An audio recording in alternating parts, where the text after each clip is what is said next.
We do know of a couple of lightweights that are already making a big impression on the automotive world. The Toyota Corolla GTS and MR2 sports car. Both use a new but not so new way to improve small engine power and economy. A 16-valve double overhead cam cylinder head. The reason for 4 valves per cylinder? Well, it's simple. Fuel and air can flow more easily through the cylinder head. The engine breathes better. That means more power. 112 horses, in fact, for this 16-valve twin overhead cam engine, and that's a lot for a 1.6-liter 4-cylinder. 4-valve technology is used in racing, but you don't necessarily want all the valves to work at slow speeds in a street engine.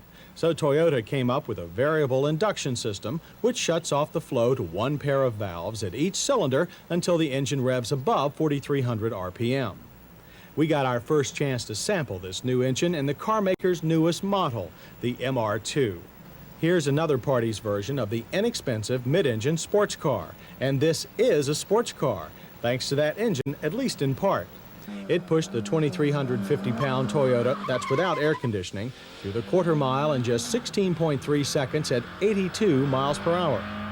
Coupled with the MR2's somewhat short gearing, the high-revving twin cam will get you to any destination ahead of time. A run from 0 to 60 took just 9.7 seconds.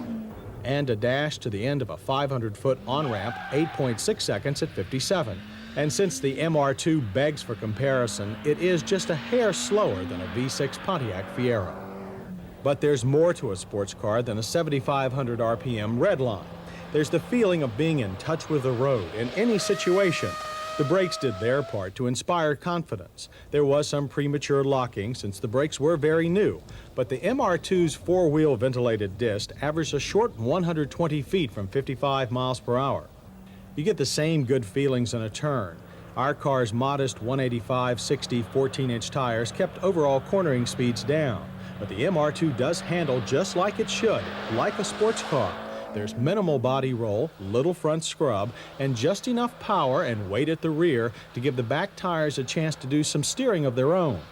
The design to be a sports car feel of the MR2 is a little surprising, since the car's front and rear suspension components come right from the Toyota Corolla parts bin.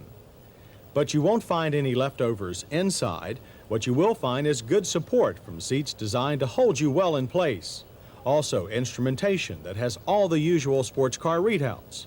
Enough headroom for 6-footers. And best of all, a shift linkage that's smoother and more precise than any we've sampled in a mid-engine car.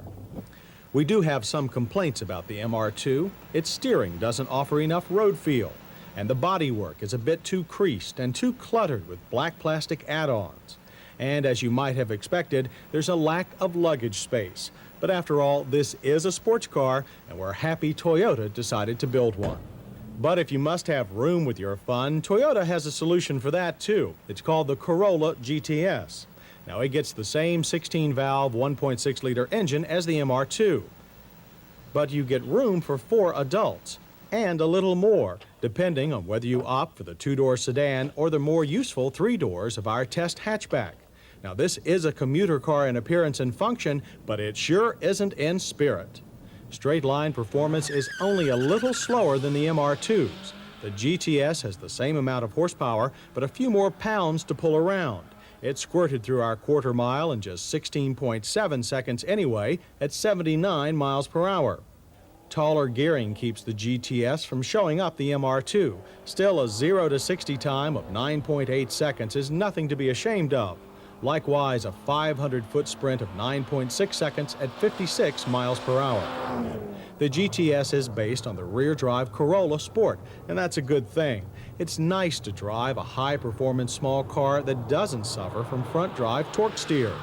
The Corolla does lack some refinement, though. The gearshift lever's a bit too bulky, so smooth downshifts are hard. But Toyota did a good job of preparing the rest of the car for duty with its twin-cam engine. The GTS gets bigger tires, stiffer anti-sway bars and springs, not to mention gas-filled shocks at the rear. Handling is predictable, but we did notice a touch of trailing throttle tail twitch. And like the MR2, the GTS's steering could use a little more road feel.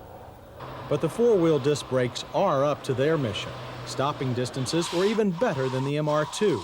From 55, they averaged 115 feet, and stops are straight despite a lot of rear lock when cold. On the inside, most everything is typical Corolla, with the exception of the multi-adjustable driver's seat. Instrumentation is good, though some staff members would have traded a gauge or two for a conventional 3-spoke steering wheel. That may be a picky point considering the Corolla GTS has a lot to offer for its modest $9,298 base price. The MR2 will set you back a little more, $10,999. Either way, it's easy to see that both of Toyota's Sweet 16 street machines are going to enjoy instant and long-running sports car fan demand.